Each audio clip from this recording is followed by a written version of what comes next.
just devastated and numb and hopeful, optimistic. A range of emotions for Steve Guttenberg describing life after the Palisades Fire. It's a very, very difficult time, and I think it'll be difficult for a while. One of the biggest movie stars in the 80s and 90s, Guttenberg took on a different role when the fire came down the hill, one of a hero. There was packed wall to wall with cars. Sunset Boulevard became an evacuation nightmare, the way out at a standstill, with people having to leave their cars behind to escape.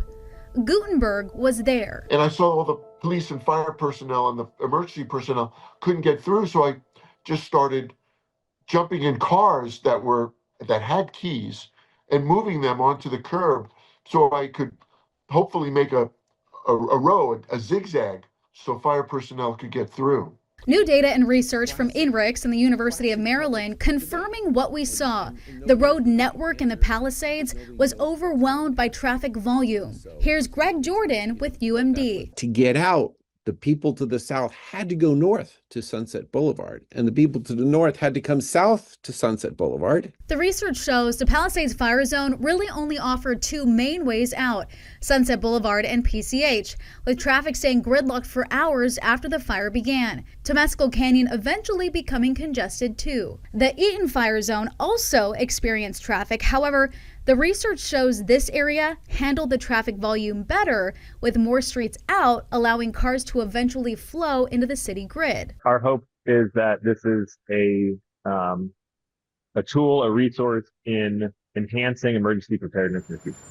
1 year later, road repairs are ongoing. This was a super destructive fire, and there's a lot of work that needs to be done. Katie Masick with Caltrans tells us currently there are 7 emergency projects on PCH directly related to the fires, repairing hillsides, replacing retaining walls, ongoing cleanup, and more.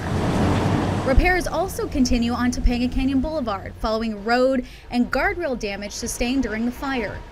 The closures impacting many in the community. Traffic on top of everything that they've personally been through, I know is frustrating, and our crews are aware of that, and we're doing our best to restore this highway and make it viable and safe for years to come for everyone. What made you think about jumping in the cars to move them? It was something that I didn't really think about.